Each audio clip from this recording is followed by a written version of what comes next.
Can you read this letter? It's very important." The girl's letter brought the war hero to tears. The morning sun spilled a soft golden light across Washington, D.C., painting the marble monuments with a glow that seemed to hum with history. Emily Carter's tiny sneakers tapped nervously against the polished stone floor as she pushed open the heavy doors of the Freedom Veterans Alliance. The grand lobby stretched before her, flags hanging proudly, portraits of decorated soldiers staring down from the walls. In her small hands she clutched a weathered envelope, the edges softened by countless hours of holding it close. Her mother's voice echoed in her mind. "Find Colonel Walker. Give this to him. It's important." The receptionist looked up, surprised to see a little girl standing alone amidst the solemn grandeur of the veterans' headquarters. Emily's red coat seemed to swallow her, the sleeves too long, her hair tucked neatly beneath a knitted cap. "Can I help you, sweetheart?" the woman asked gently, leaning over the desk. Emily swallowed hard, her heart pounding so loudly she was sure it could be heard across the hall.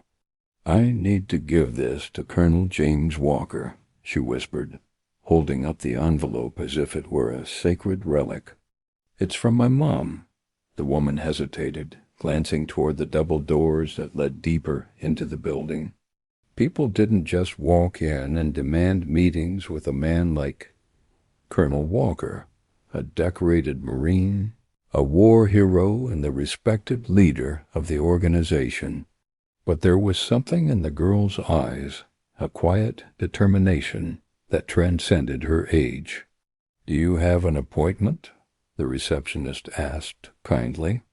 Emily shook her head. "No, but Mama said it couldn't wait." The woman's heart softened. She picked up the phone. Across the lobby, veterans in uniform paused as they noticed a small figure standing tall with her envelope. Emily felt their eyes on her, but she didn't waver. Her mother had told her that Colonel Walker was a good man, a man who stood up for what was right. If anyone could help her now, it was him. And though Emily didn't fully understand the weight of the mission she was on, she knew this was important, maybe the most important thing she would ever do. After a long moment, the receptionist set down the phone and knelt beside Emily with a reassuring smile. "Colonel Walker is in a meeting," she said softly, "but I told his office you're here. Someone will come get you." Emily nodded, gripping the letter tighter. The weight of her mother's words pressed on her chest. "You're brave, just like your dad." She didn't know what those words truly meant, not yet. But soon they would change everything. Minutes ticked by as Emily waited on the leather bench by the wall, her legs swinging above the floor. She studied the photos that lined the hallway, soldiers saluting, families embracing, flags draped over caskets. Each image told a story of sacrifice and honor, and in her small, innocent way, Emily felt connected to them. Her mother had always taught her to love her country. Today she was learning what that love might cost. Finally, a tall man in a suit approached and gestured for her to follow. "This way, Miss Carter," he said, his tone respectful but curious. Emily rose to her feet, smoothing her coat and holding the envelope close to her heart. As they walked down the long corridor, the silence felt heavier with every step. She didn't know exactly what waited behind those office doors, but she knew her mother's life, and perhaps her own, depended on what happened next. The corridor opened into a waiting area lined with flags from every branch of the military. A bronze plaque on the wall read, "Freedom is not free." Emily traced the words with her eyes, feeling them settle deep inside her chest. Freedom was why her mom had always respected Colonel Walker. Freedom was why they had come here. But Emily's mission was not about battles or medals. It was about family and a truth that could no longer stay hidden. The assistant opened a door and motioned her inside. Emily stepped into the office, her heart thundering. The man she had come to see was just beyond those walls, a man she had never met but who had been a ghost in her mother's stories for years. She tightened her grip on the letter.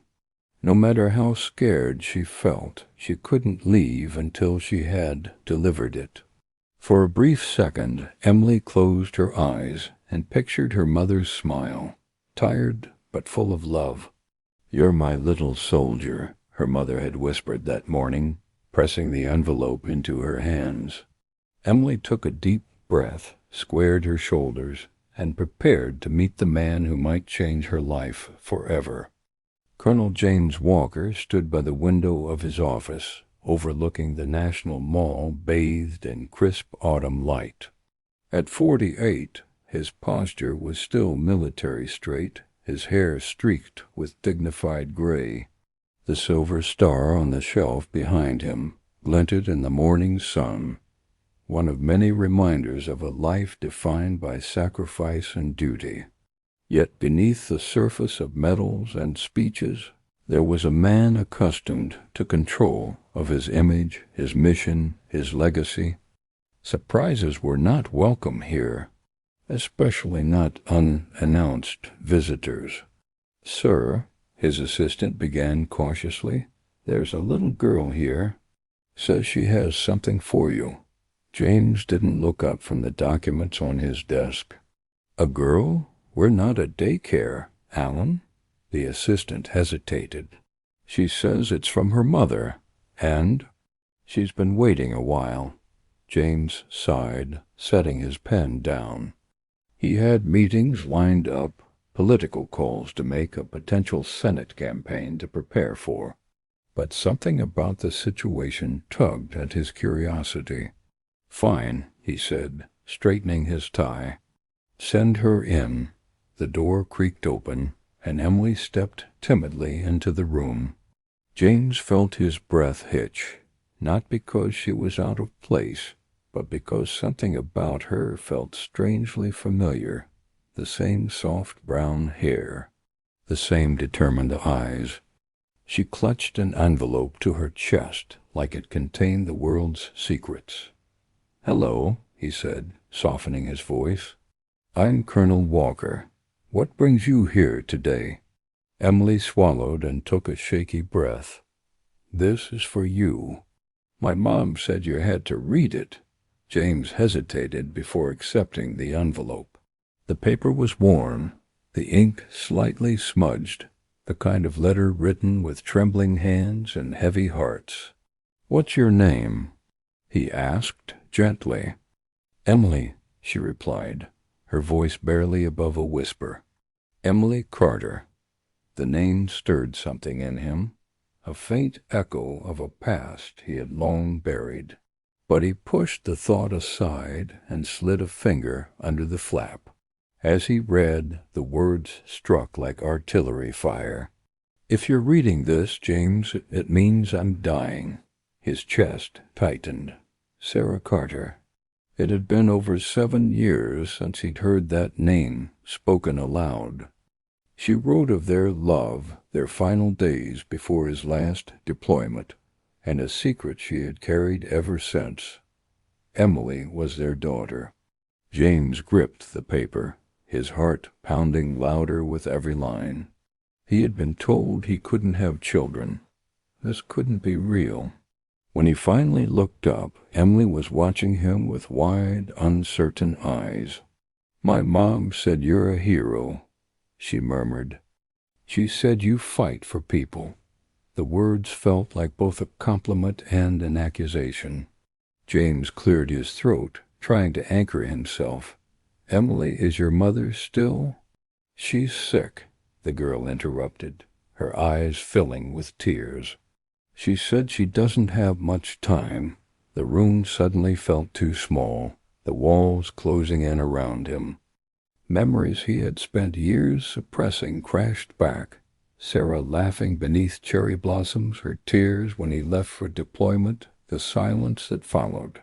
He had believed she'd moved on, that she had chosen another life. But now, faced with the living proof of their past, nothing felt certain anymore. Could this child truly be his?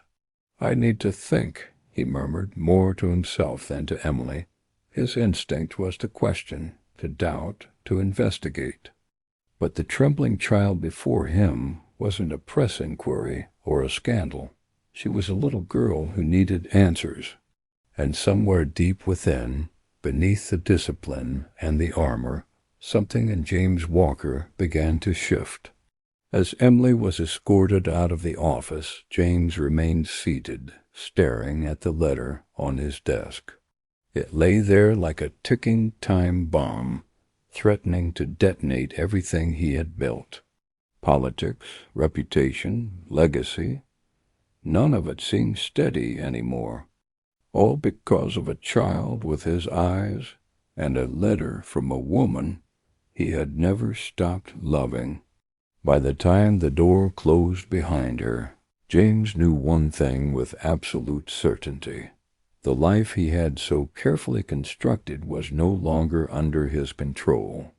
And for the first time in decades, the decorated Marine found himself unprepared for the battle ahead.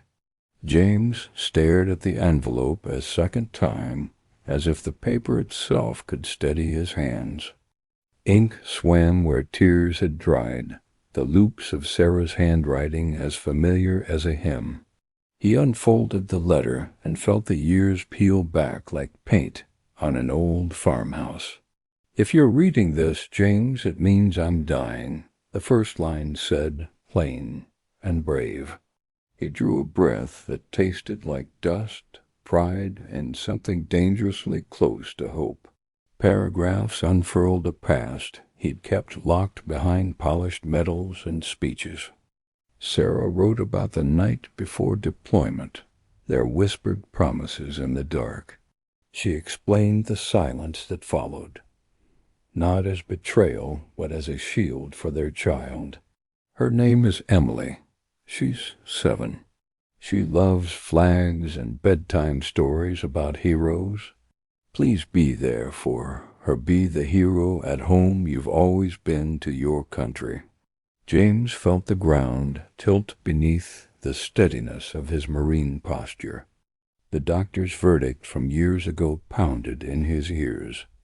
Children aren't possible. Counter orders from the heart shouted back, "Look at her face. You know those eyes." He searched for a loophole, a tactical way to doubt what love had written. On his desk, the silver star flashed like a reprimand, asking what courage meant. Emily watched him carefully, small palms pressed flat against her coat. The awe in her gaze wasn't for his rank. It was for the idea of Dad.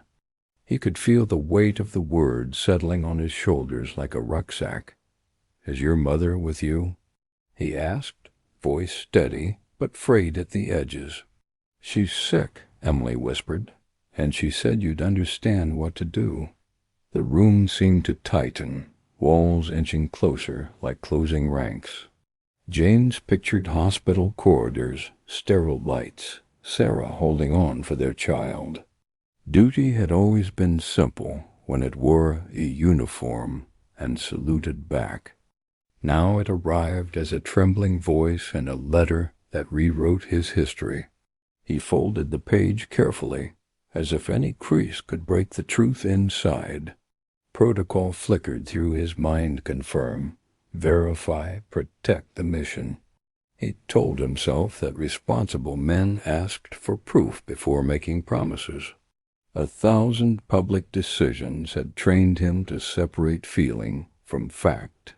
But the instinct that saved men in battle urged him to move toward the need. The hero's path had a new terrain, and it wore a little girl's name. He offered Emily water, a chair, a gentler tone he barely recognized as his. She sat with stiff dignity, like she understood this was bigger than her age. "Do you like stories?" he asked, grasping for something human and safe. She nodded. "My mom reads me about real heroes and how they don't give up." The definition stabbed sweetly. He'd never wanted to fail a mission less. A knock at the door broke the fragile stillness.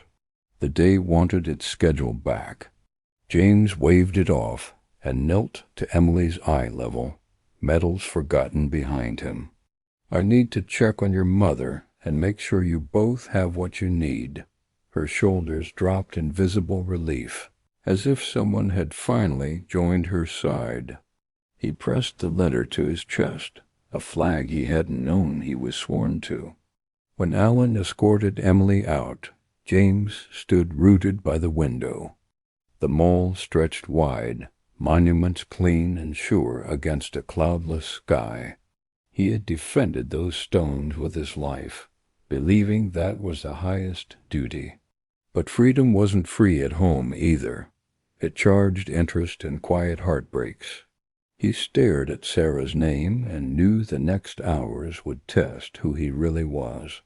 He picked up the phone and called for discreet arrangements, transport, a visit.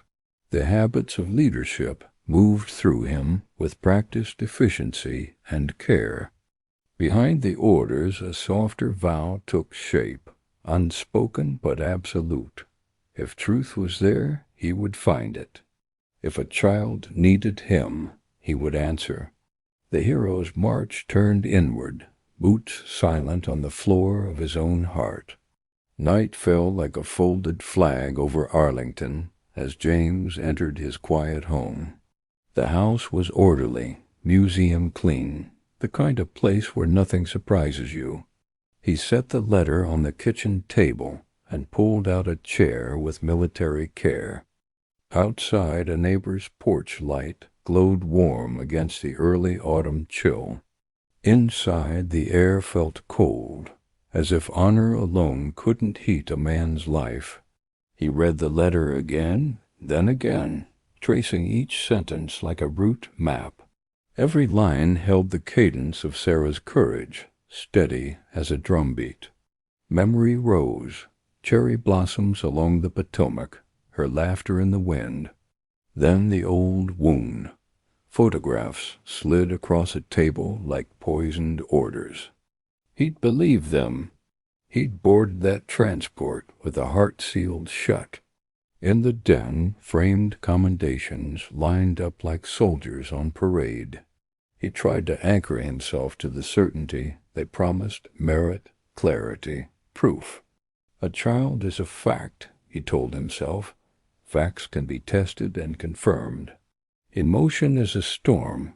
You ride it out beneath a disciplined roof. Still, the storm tapped the windows, asking to be let in. Catherine called, her voice crisp as a pressed suit, concern wrapped in strategy. "You look pale on the calendar, Colonel Longday," she said, too lightly. "There's a personal matter," he answered, keeping the letter out of view. "Then let me say what others won't," she replied. "Distance yourself." Immediately. The word distance scraped like grit across a healing wound. She laid out the political playbook with clinical precision and practiced charm. "You're weeks from exploratory announcements. Scandal kills momentum. Offer compassionate statements. Fund a charity quietly, but stay uninvolved.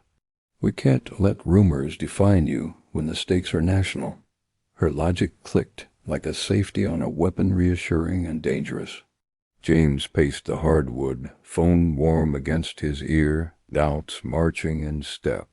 He wanted to believe he could file this under unverified claim monitor. But the image of Emily's eyes, too familiar to ignore, kept breaking formation.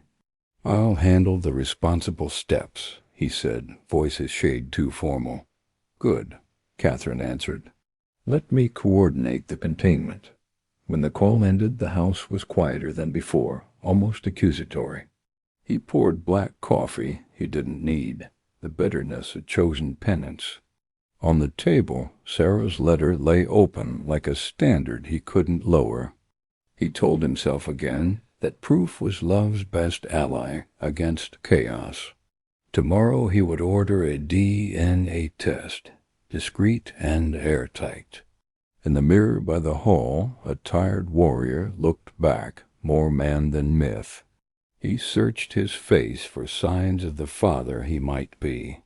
Lines he'd earned in service seemed to form a new question across his brow. Could a hero on the battlefield learn the courage to be vulnerable at home? He wasn't sure, and the not knowing shook him more than gunfire ever had. He carried the letter to his study and placed it beside the Constitution he kept framed. The pairing felt right, two documents about duty, both asking for fidelity. He whispered her name once, quietly, as if it might steady the world. Then he turned off the light and stood a long time in the doorway. Some missions began with orders.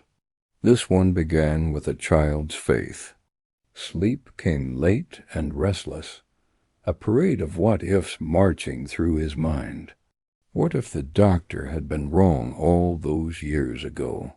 What if those old photographs were a lie meant to break them? What if the truest service left to him was not a Senate seat, but fatherhood? The questions stacked like sandbags around a heart that feared the flood. Before dawn, James was already dressed, tie straight, purpose forming. He scheduled the test, arranged transportation, and cleared his morning slate. He told himself this was prudence. He didn't have permission to hope. Yet hope moved anyway, quiet as a flag lifting in a wind you can't see. By sunrise, the doubt hadn't vanished, but it finally had company. The dark of early morning held the house like a secret, and James led it. He sat in the study, blinds tilted, the letter beside the framed Constitution. Memory rose uninvited, as steady as cadence on parade day. He didn't fight it this time. He let the real run in sober color. Cherry blossoms. A ring. A goodbye he never truly understood. Years peeled back to a wooden table and a quiet Arlington townhouse. Sarah's laughter had filled the corners like warm lamplight. They'd planned a church wedding near her hometown in Virginia. He'd ship out after, return with stories, start a family in peace. Then orders changed, and with them, everything else. The photographs appeared 2 days before deployment, unmarked envelope. A younger Catherine, then a junior aide, had slid them across the table. Her tone had been grave, her eyes lined with tactical empathy. Sarah smiling beside a man James didn't recognize, hand on her back. The angle suggested intimacy that cut like a blade. He'd stared until the images blurred into accusation and heat. Pride and pain burned away every reasonable question. Training had taught him to neutralize threats before they grew. In an hour he ended the engagement with a soldier's precision. He left the ring in a dish like a medal he no longer deserved. He carried that decision through the desert and back again. Commendations piled up, his heart stayed in storage. When doctors later said children were unlikely, the verdict sealed it. He built a fortress of service, a life no one could question. But silence makes poor mortar. It cracks under truth. He rose now and returned to the safe, hands steady by habit. He found the old folder where he'd buried the images and letters. Edges curled. The past smelled faintly of paper and regret. He studied the photos with an older man's patience. Too composed, too perfect, like they'd been staged. Faces reflected in a frame revealed the bitter symmetry. The same aide who'd risen to PR strategist now shaped his days. The chain of custody he'd never questioned suddenly mattered. He saw the breadcrumb trail he hadn't wanted to follow. If the foundation was false, everything built on it leaned. A gust rattled the window. A flag snapped on a neighbor's pole. He remembered Sarah's voice, earnest and plain. "I never betrayed you." He had filed those words under wishful and moved on. Now they filed themselves under possible and wouldn't leave. Duty shifted shape, no longer optics, but repentance. He called an old Marine buddy, a man who'd seen him at his worst. "Off the record," James said, "I need an analyst's eye on some photos." "Send them," the friend replied, no judgment in the gravel of his voice. "Also check the lab chain from yesterday's test," James added. "Copy," came the answer, swift, loyal, American as a handshake. The house felt different after the call, less like a museum. He opened a window and let ordinary air lift the curtains. There was grief in it, and relief, and overdue clarity. If he had been wrong, he would make it right in daylight. Not as a candidate, not as a brand, as a man. He pressed his palm to the letter one more time. Forgiveness, he knew, was not a speech but a practice. And fatherhood, if the truth held, was a mission without leave. He straightened his shoulders, feeling years loosen their grip. The past was not a prison. It was a witness he would face. The drive to the Virginia suburb traced the Potomac like a memory. Maple leaves burned red along quiet streets, flags clipped in the breeze. James turned onto a lane of modest homes with tidy porches. No motorcades here, no donors, no cameras, just Sunday honesty. It felt like walking into the heart of the country he'd sworn to serve. Sarah's house was small, white-clapboard with navy shutters. A metal star hung beside the door, weathered and proud. He paused at the steps, hat in hand, pulse measured, breath slow. A wind chime answered the autumn air with a clear, simple song. He knocked, and the chime seemed to hold its breath. Emily opened the door with careful ceremony, like greeting a guest of honor. She wore a blue cardigan and a tiny flag pin on the collar. "Hi, Colonel," she said, then corrected herself shyly. "Mem R. Walker." He smiled at the discipline in her manners and the courage in her eyes. "Hi, Emily. May I come in?" The living room smelled of cinnamon tea and clean laundry. Handmade quilts folded on a cedar chest. A Bible on the end table. School drawings crowded the fridge flags, eagles, stick-figure parades. A framed photo of Sarah sat beneath a lamp, her smile steady as ever. James felt a familiar ache and a strange, inexplicable peace. Sarah stepped from the hallway with the grace of someone guarding her strength. Illness had thinned her, but not her dignity, not her calm. For a long moment neither spoke, because names did the talking. "James," she said finally, voice low but clear. "Sarah," he answered, the years closing like a book between them. They sat at the kitchen table that had seen homework and holidays. Emily set 3 mugs with solemn precision. Hers was warm milk. "Is it okay if I listen?" she asked, small hands folded. Sarah nodded, and James felt the weight of being watched by hope. "Of course," he said. "This concerns you most of all." He spoke first of practical things, bills, appointments, what was needed. Then he asked the questions he should have asked long ago. Sarah told the story without varnish or theatrics, only facts, the photos, the sudden break, her decision not to chase a man at war, her discovery months later that she was not alone anymore. Emily leaned in, following every word like it was a pledge. She showed him a shoebox of keepsake stubs, ribbons, notes. A pressed cherry blossom rested in wax paper, patient and pale. "This is from the day Mom said she loved D.C. In the spring," she said. James swallowed, feeling the city's beauty turn back into a promise. He asked if Emily liked to read, and her face brightened instantly. She brought a children's constitution, its pages worn soft at the corners. "Mom says knowing the rules helps you be brave," she explained. They read a passage together, voices steady, small finger on each clause. Something wordless settled between them, recognition without demand. When the talk turned to tests and proof, Sarah nodded, unafraid. "Do what you need to do," she said. "But stay, if not for me, for her." James felt the ground of his life shift toward the right thing. "I'll be here," he said, the vow more felt than spoken. Emily's shoulders eased, as if a heavy pack had been set down.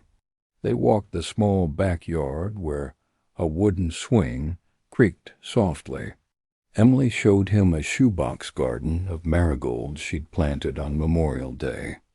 "Gold is for remembering," she said simply, brushing soil from her fingers. James looked at Sarah through the window, then back to the child. "Then we'll remember well," he answered, and meant it. As he left, the sky over the ridge held that late afternoon American blue. He paused by the metal star and touched it like a salute.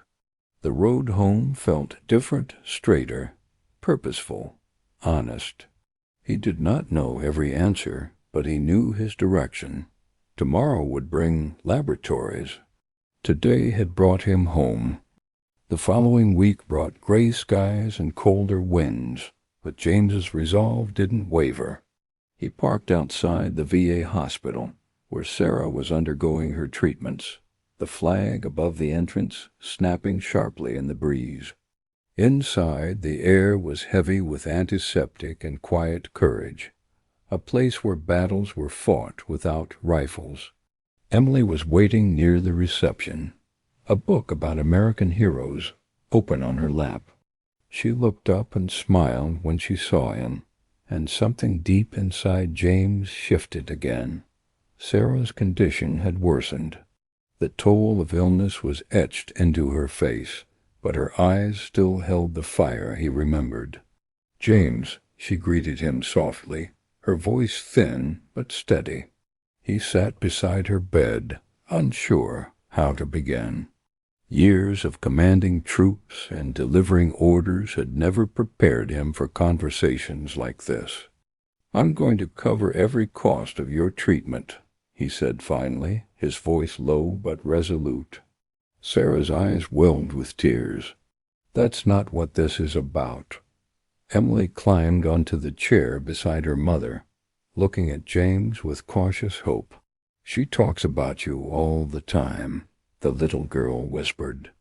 "About how brave you are?" James swallowed hard, unsure how to respond to a praise he wasn't sure he deserved. "Emily," he said gently, "I'm going to do everything I can to be here for you. But first I need to be certain." Her brow furrowed. "Certain of what?" He hesitated, searching for words that wouldn't sound like rejection. "I need to know if I'm really your dad," he said, careful and deliberate. "It's not because I doubt your mom. I just need to be sure." Emily looked at her mother, who nodded softly. "It's okay, sweetheart," Sarah said. "He's doing the right thing. Will that mean you'll stay?" Emily asked, her voice trembling. "Yes," James said firmly. "It means I'll stay no matter what the answer is." The next morning he arranged for a DNA test, discreet, secure, and private. The nurse explained the process gently to Emily, who held Sarah's hand throughout. James stood silently by the window, watching the flagpole sway outside against the overcast sky. He felt like a man about to jump from a plane without a parachute, knowing the ground would either break him or set him free. For the first time in decades, the future felt terrifyingly uncertain. Catherine called that evening, furious when he told her about the test. "You're making a mistake," she hissed.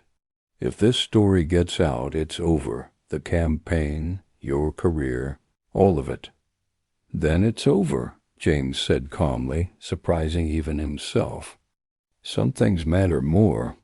There was a long pause before she replied, "I hope you're ready to lose everything." He hung up without answering. The truth was, he was ready to lose anything, except this chance. Days turned into nights as they waited for the results. James visited often, bringing Emily small gifts. Books about history, puzzles, a model marine aircraft.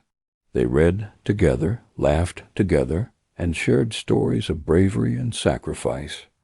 Emily's favorite part was hearing about the soldiers James had served with, the ones who fought for something bigger than themselves. "Maybe you fight for me now," she said once, and James felt his chest tighten. When the test results finally arrived, James stared at the sealed envelope for a long time. His hands, steady under fire, trembled now. He thought about medals and parades, about speeches and ceremonies, and how none of them had ever scared him like this. With a deep breath, he tore it open and read the words that would change everything. Not the biological father. The room spun. It didn't make sense. It couldn't make sense. Sarah's shock was genuine, raw disbelief that mirrored his own. "There's no way," she whispered, tears spilling onto her cheeks. "There's no way," but the papers in his hand said otherwise, and the weight of them crushed him. James turned away before they could see the storm behind his eyes. As he stepped into the hallway, Emily called after him, her voice breaking. "Will you still come back?" she asked. James didn't know how to answer. Every instinct told him to retreat, to regroup, to rebuild the walls around his heart. But a small voice inside him, the same one that had carried him through battles, whispered, "Don't run from this." Still, for now, all he could do was walk away. James sat alone in his office that night, the city lights of Washington flickering beyond the window. The DNA report lay open on his desk, its words staring back like a cruel joke. Every part of him wanted to believe there had been a mistake, but the evidence was there in black and white. Catherine knocked softly before stepping inside, a look of feigned concern on her face. "Rough news?" she asked, as if she didn't already know. "I'm not her father," he said flatly, the words tasting like ash. Catherine's lips curled into a sympathetic smile, but something about it felt rehearsed. "Well," she sighed, "at least now you can move on. Think about the bigger picture." James looked at her sharply. "The bigger picture?" "Yes," she replied coolly.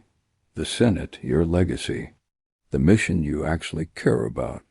The word actually hit him like shrapnel. He'd spent a lifetime believing that duty and honor were inseparable from sacrifice, that they meant showing up when it mattered most. And yet here was the woman closest to him, suggesting that family was a distraction. "You think walking away from a child is leadership?" he asked, his voice cold. "I think you're too emotional to see clearly," Catherine replied, her tone turning sharp. Her words echoed long after she left the room. That night, James sat in the dark with a glass of bourbon, replaying every moment with Sarah, every look in Emily's eyes. Something wasn't adding up, Not the timing, not the certainty in Sarah's voice, not the bond he felt every time he was near the girl. He pulled out the test report again, studying the details, the lab name, the timestamps, the chain of custody. Something was off. The next morning he called the lab directly. The technician hesitated when he asked about the sample handling. There was a minor power outage, the man admitted. But everything was restored. James's gut clenched. Who else had access to the file? I'd have to check, the technician said nervously. But someone from your office called about the test. Someone from his office. The list of people with that access was short, very short.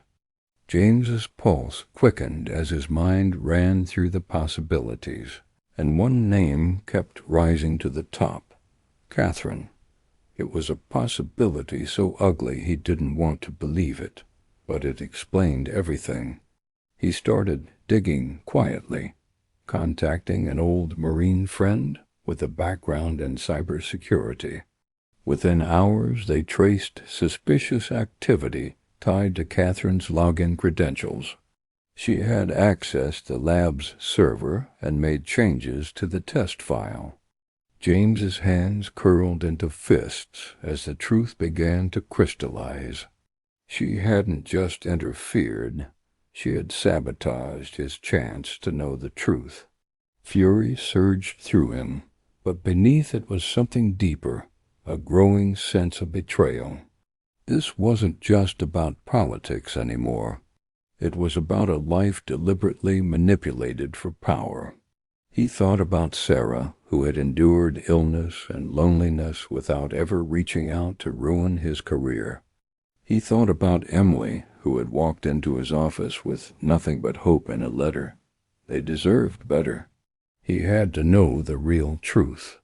That night he drove back to Sarah's house, but didn't knock. Through the window he saw Emily reading by the lamp, her lips moving as she sounded out the words. The sight pierced him. This little girl still believed he was someone worth hoping for. And in that moment, James Walker made a silent vow. No matter how deep the lies ran, he would uncover the truth, for her, for Sarah, and for himself.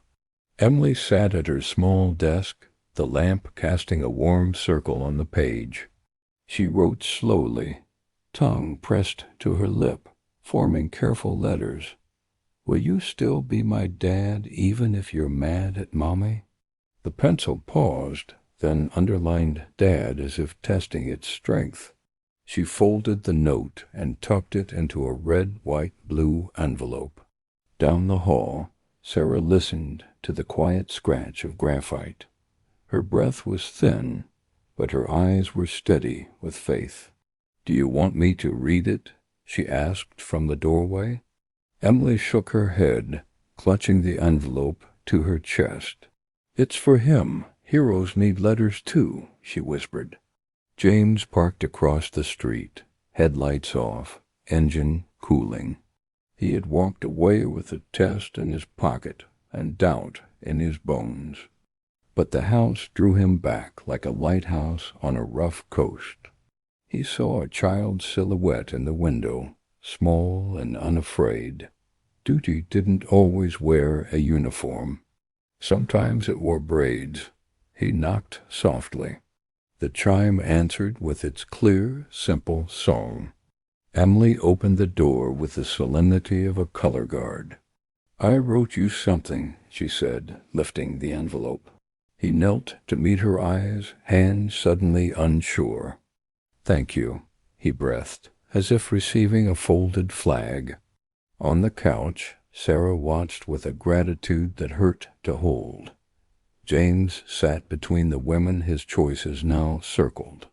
He opened the envelope with a care reserved for sacred things. The first line broke him in a place metals couldn't mend. He blinked hard, because heroes weren't supposed to cry.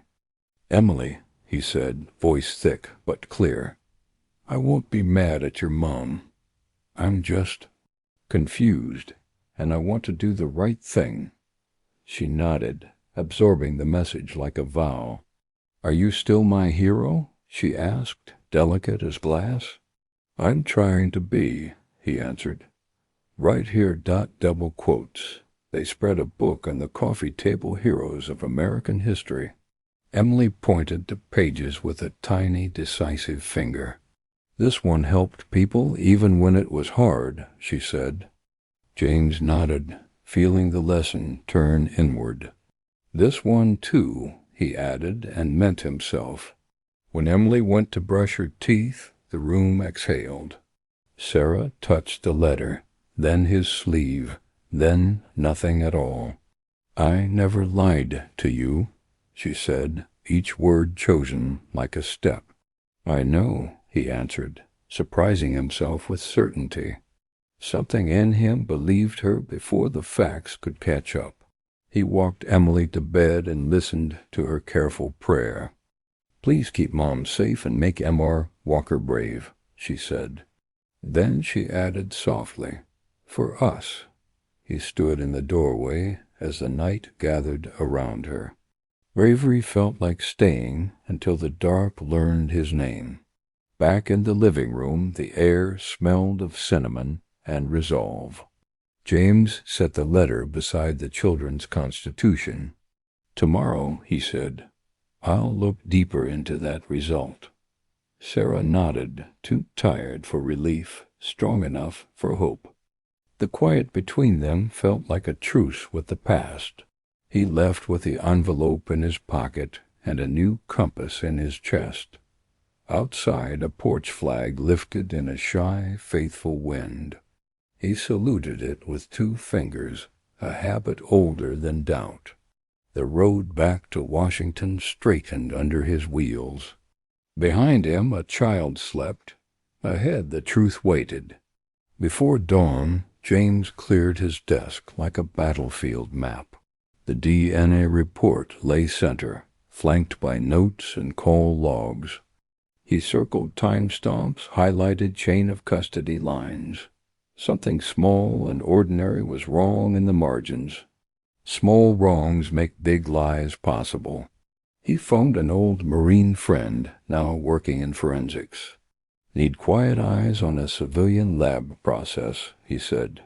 "Send the packet," came the answer, no questions, just trust. James scanned and encrypted like he was back on comms. The past lent him skills the present now required. He cross-checked courier routes against building outages. A memo surfaced about a brief power flicker that day. The report time still beat the estimate by suspicious hours. He marked the discrepancy with a hard, controlled line. Truth leaves footprints. He intended to follow them. Next, he pulled phone records from his own office exchange. A number pinged the lab minutes after the outage ended. The caller used internal credentials reserved for senior staff. His stomach clenched as the name rose like a surfacing mine. Catherine close enough to cut, ambitious enough to try. He called the lab supervisor and softened his command voice. "I need the access log for file edits with IP and user traces." There was a pause, a shuffle, a sigh that sounded afraid. "We had an external support session from D.C., the man said. "Send me everything," James replied, calm as winter. Catherine stepped in, bright as a campaign ad, carrying coffee. "You're early," she said, eyes sweeping the paper field. "Couldn't sleep," he answered, folding a page closed. She set the cup down where it blocked a critical line. "Then let me manage this complication," she offered. "What do you know about complications?" he asked evenly. She smiled, an expression practiced to reassure donors. "That they don't belong in headlines only in history." He held her gaze, measuring what he'd once trusted. "I'm done hiding things in history," he said quietly. After she left, The forensic friend called back with receipts, screenshots, timestamps, a remote session from her device, edits to a metadata field that could flip a result flag. "Sloppy work," his friend said. Someone rushed the job, rushed the word that matched the timeline's bruise. James leaned back, staring at the ceiling like a blank page. Anger came, then steadied into strategy. Marine clean. Secure a new sample under guard. Different lab, new chain. Isolate the threat. Document everything. Protect the child. This wasn't optics anymore. It was honor. He drove to the hospital with the plan in his pocket. Sarah listened, relief mixing with the grief of wasted days. "Do what you must," she said, "but keep Emily out of crossfire." "I will," he promised, meaning it with his whole spine. He called a trusted doctor and set the retest in motion. On the way out, his phone buzzed with a senator's name. "James, rumors are moving. Button this up, fast," the voice warned. "Some truths don't fit in buttons," he answered, and hung up. The mall's monuments rose ahead, stone calm and unafraid. He measured himself against them and kept driving. Back at headquarters, he briefed a single loyal staffer. "Chain everything samples, couriers, signatures, cameras." They assembled a protocol like a rampart in daylight. This time no shadow would touch the evidence. This time the ground would hold. Evening found him alone, city lights pricking the window glass. He thought of Emily's letter and the words she underlined. Dad was not a title granted by paperwork alone. But truth mattered because people mattered. He locked the report away and chose tomorrow's fight. The day of the retest dawned clear and cold, the kind of sky that made the American flag look brighter against the wind. James arrived early at the secure medical facility, clipboard in hand, his every movement measured and deliberate. This time there would be no mistakes, no loopholes, no sabotage. Uniformed guards checked every ID, cameras recorded every step, and the sample was sealed in his presence. It was not just a test now. It was a mission, and failure was not an option. Sarah watched quietly from her wheelchair, her face pale but composed. Emily clung to her hand, a mix of confusion and hope swirling in her young eyes. James knelt before her and spoke softly. "This is about truth, sweetheart. Truth is how we protect what matters." Emily nodded solemnly, as if she understood more than her years allowed. In that moment, James knew that no matter the outcome, he was already bound to her. Days crawled by with the weight of a soldier's final march. James threw himself into work at the foundation, but every ringing phone made his heart skip. The media had begun circling, whispers of scandal and speculation leaking into headlines. Decorated veteran faces paternity dispute, one headline read, beneath a photo of him saluting. But the noise couldn't shake his focus. The truth was coming, and with it, justice. When the envelope finally arrived, James held it like a piece of history. He didn't open it in his office or at home. He drove to Sarah's house instead. They gathered around the kitchen table, Sarah, Emily, and the man who might be their missing piece. With a deep breath, he tore the seal and unfolded the page. His eyes scanned the words once, twice, 3 times to be sure. Emily Carter, 99.97% biological match. The room fell silent, the air thick with the gravity of the revelation. Sarah's hand flew to her mouth as tears welled up and spilled freely. Emily didn't understand the percentages, but she understood the look in James's eyes, the one that said, "You're mine." In that moment, all the lies, doubts, and betrayals crumbled into dust. Anger followed quickly on the heels of relief, hot, sharp, and righteous. Someone had tried to steal this truth, to rewrite the story of a child's life, and James Walker had no intention of letting them succeed. He picked up his phone and called his attorney. "It's time," he said simply. The next battle wouldn't be fought overseas. It would be fought here, in the open. Catherine's involvement was no longer a theory. The evidence was undeniable. Server logs, IP traces, altered metadata, every breadcrumb led back to her. She had sabotaged the test, and likely the photographs that had broken him and Sarah apart years ago. The realization burned deeper than any battlefield wound. This wasn't just betrayal. It was treason against the life he could have had. But anger wasn't the lesson Emily needed. Truth was. He turned to her and knelt, his voice calm and steady. "I am your father," he said, and the words felt more powerful than any oath he'd ever sworn. Emily threw her arms around his neck, and the embrace felt like a medal pinned to his soul. "Does this mean we're a family?" she asked. "It means we always were," he whispered. Outside, the American flag in Sarah's yard fluttered gently, catching the afternoon sun. James stared at it and felt something shift inside, a new understanding of service and sacrifice. All his life he had fought for his country, for ideals written in ink and sealed with blood. Now he was fighting for something more intimate, but no less sacred. Family, he realized, is the country we build at home. The annual Freedom Veterans Alliance Gala was meant to be a celebration of honor and legacy.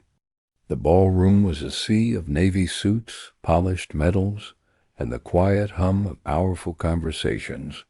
Reporters hovered near the velvet ropes, their cameras ready for another speech from the man once destined for the Senate. But James Walker had a different speech planned, one that would burn the script and rewrite the story. Tonight, the truth would take the podium. As he stepped onto the stage, applause rolled through the room like distant thunder. He paused at the microphone, scanning the familiar faces, donors, lawmakers, comrades. Some looked at him with admiration, others with suspicion. "Thank you," he began, his voice steady. "Tonight I stand before you not as a candidate, not as a decorated Marine, but as a father." The room shifted uneasily, whispers weaving through the crowd.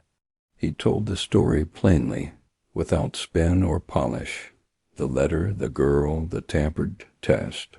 He spoke of betrayal not just by those close to him, but by his own fear of imperfection.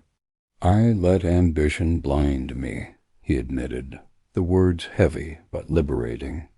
"I believed that leadership meant never stumbling, but I was wrong. Leadership means standing back up for what's right, for who needs you." A hush fell over the room, broken only by the clicking of camera shutters. And then he did the unthinkable. "I am ending my campaign for the United States Senate," he announced. Gasps rippled across the ballroom like a wave hitting shore. "My mission is here, not in marble halls, but in the life of a little girl who walked into my office and reminded me what duty really means." The silence that followed was deeper than applause. Catherine sat near the front, her face pale beneath layers of practiced poise. James turned toward her, voice unwavering. "And those who sought to manipulate that truth know this: honor cannot be tampered with, not by ambition, not by lies." He presented the evidence, the server logs, the tampering records, projected for all to see. Catherine's composure cracked as the room turned on her. Security approached quietly, and she rose without a word, her career dissolving in the light of truth. The press swarmed after the speech, shouting questions and accusations. James answered calmly, never once deflecting blame. "I made mistakes," he said, "but I won't make the biggest one. Walking away from my daughter?" Across the ballroom, Emily stood beside Sarah's wheelchair, clutching a small American flag. When their eyes met, James smiled, and she waved shyly, her hero on the stage. The story spread across the country like wildfire. Decorated Marine chooses fatherhood over power. Talk shows debated his decision. Veterans wrote letters of support, but James didn't care about headlines anymore. The only opinion that mattered was the one waiting at home, ready to call him Dad. And for the first time in years he felt at peace. That night, after the gala ended and the cameras were gone, James knelt by Emily's bedside. "I meant every word," he whispered, brushing a strand of hair from her face. She smiled sleepily. "I know. Heroes don't always wear uniforms," she murmured, drifting off. "Sometimes they just come home." The words carved deep into his heart, a medal he'd carry forever. In the days that followed, James resigned from his political committees and declined interviews.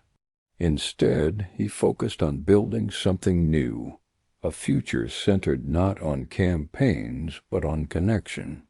The Veterans Foundation launched new programs for military families, widows, and single parents. Each initiative bore Sarah's name, a tribute to the woman who had carried truth through years of silence. And at the center of it all was Emily, his mission, his purpose, his legacy. Winter settled gently over Virginia, wrapping the town in pale light and quiet streets.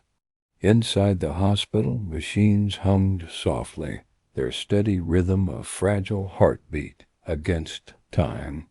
Sarah lay propped on crisp white pillows, her body weaker now, but her spirit still stubborn and bright. James sat at her bedside every morning, reading aloud from books they once shared. Sometimes Emily curled beside her mother, clutching a stuffed eagle she'd named Liberty. They spoke often of the past, not the mistakes, but the moments worth keeping.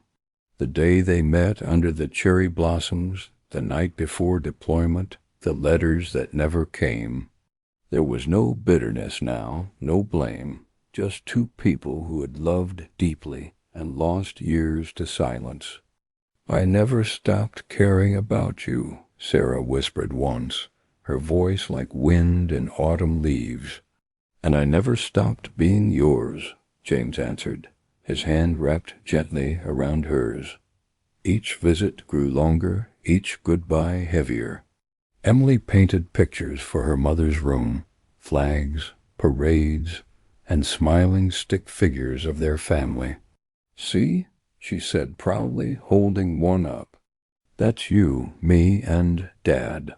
Sarah's eyes filled with tears, and she pressed a kiss to her daughter's forehead.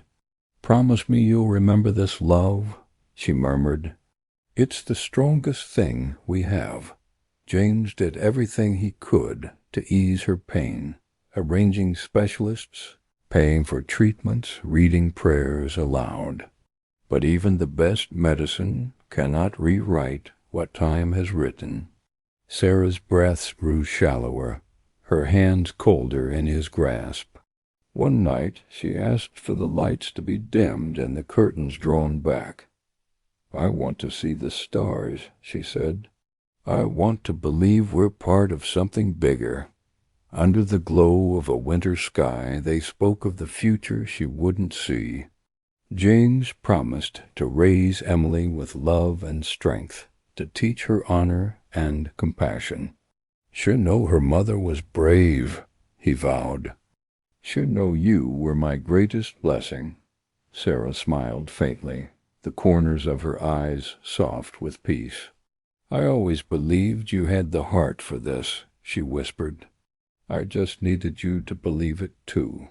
Her final days were not marked by fear, but by grace. Friends visited. Veterans she had helped sent letters. Emily sang softly by her bedside, her small voice a lullaby of hope. And James, the man who had once defined himself by service, now found deeper purpose in simply being there.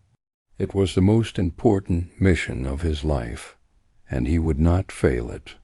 On a quiet February morning, Sarah's breathing slowed.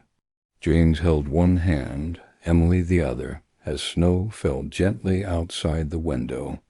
I love you, she said. 3 words that carried the weight of a lifetime. I love you too, he replied, and kissed her forehead. Moments later she was gone. The room was silent, but not empty. There was love still in the tears they shed, in the promises they kept.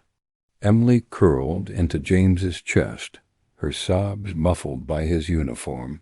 She's watching over us, he whispered, his voice trembling but sure. And in that moment, grief and gratitude stood side by side. The weeks after the funeral passed in a haze of folded flags and handwritten condolences. Arlington National Cemetery was blanketed in snow the day they laid Sarah to rest. James wore his dress blues, medals polished but heavy, as he carried the folded flag to Emily's hands.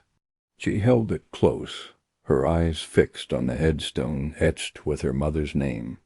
"Goodbye, Mommy," she whispered. "I'll make you proud." Life without Sarah felt like a new kind of battlefield, one with no maps, no orders, no end date. But James refused to let grief become an anchor.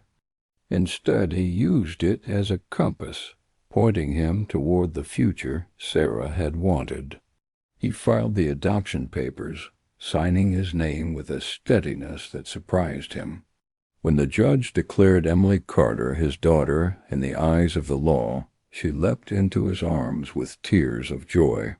They moved into a modest home near Arlington, a place with a small porch and a flagpole in the yard. James hung Sarah's photo in the hallway right beside his Marine commendations. 2 kinds of courage, he told Emily, one that fights wars and one that builds families. Every morning, they raised the flag together before breakfast. Every night, they said a prayer for Sarah, thanking her for the life she had given them. At the foundation, James announced a new initiative, the Sarah Carter Program. It provided scholarships for children of fallen veterans, support groups for widows, and housing aid for single parents. "This is how we serve now," he told the board, "not just by honoring the fallen, but by standing with the living." The program's launch made national headlines, but James didn't care about the press. The only audience that mattered was the one waiting for him at home. Emily flourished under his care, her shy smile now brighter, her laughter louder. They visited Arlington every month, planting flowers beside Sarah's grave. "She'd like these," Emily would say, patting the soil with small, careful hands. "She always loved gold," James replied, planting marigolds, the color of remembrance. And as they walked back down the rows of white stones, Emily always held his hand a little tighter. School projects shifted from "What does a hero do?" to "What my dad taught me." James helped with her homework, taught her how to ride a bike, and showed her how to fold the flag. They read the Constitution together, just as they had that first day at Sarah's kitchen table. "Freedom," he told her, "isn't just what soldiers fight for. It's what families protect every day. and Emily nodded because she understood deeply and instinctively that she was part of something bigger. One evening they hosted a small gathering at the Foundation's new community center. Veterans and families shared stories, tears, and laughter under a wall lined with photographs. In the center hung a portrait of Sarah, smiling beneath the words, "Service is love in action." Emily stood proudly beside her father, handing out programs with her name on them, Emily Walker. It was a simple moment, but one that felt like the beginning of everything. James often stood on the porch at night, watching the flag ripple beneath the stars. He thought about the battles he'd fought, the medals he'd earned, the speeches he'd given.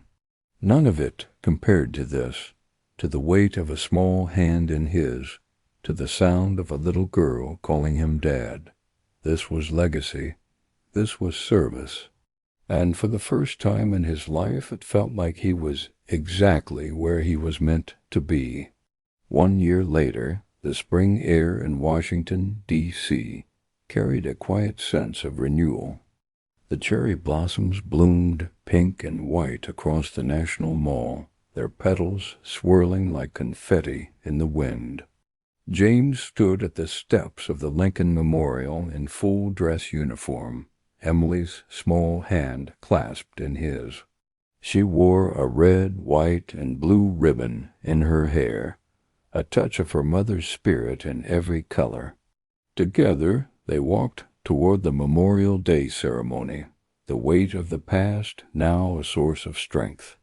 The crowd parted as they approached the wreath-laying site, veterans saluting as James passed. Some knew his story, the Marine who gave up power for fatherhood, the man who turned scandal into service. Others only saw the decorations on his chest and the dignity in his posture. But the truth was deeper than any medal. He was a soldier who had learned to fight a different kind of war. And this time the mission was love.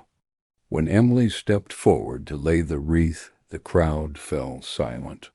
She placed it carefully beneath the wall of names, her small fingers trembling with pride. "My dad's a hero," she said softly to the veteran beside her, "but he's also my dad." The old man smiled, tears glistening in his weathered eyes. "And that," he said, "makes him the greatest kind of hero there is." After the ceremony, James and Emily walked through the rows of flags fluttering in the warm breeze. Every grave was a story, every name a sacrifice.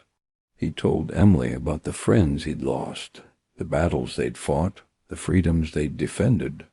But he also told her about her mother, about her courage, her strength, and the love that had brought them here. "Service," he said, "isn't just about who we fight against. It's about who we fight for." Later that afternoon, they visited Sarah's grave, the marigolds blooming bright against the green grass. Emily placed a small drawing at the base of the headstone, a family of 3, beneath a waving flag. "She'd like that," James said, his voice warm with memory. "She told me once that heroes come home," Emily whispered. "And you did."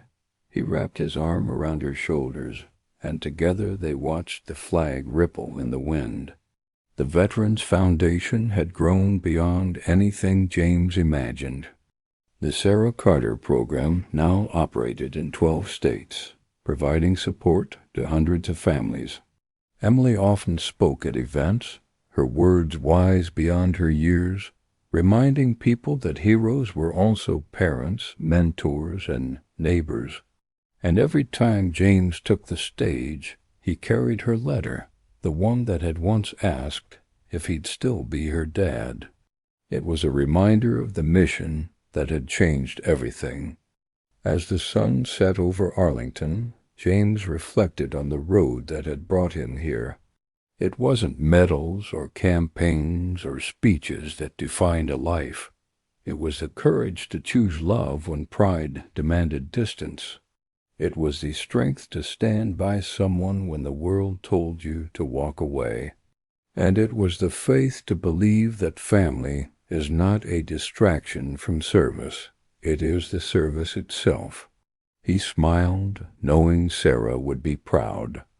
Hand in hand they left the cemetery and walked toward the Washington skyline, bathed in golden light.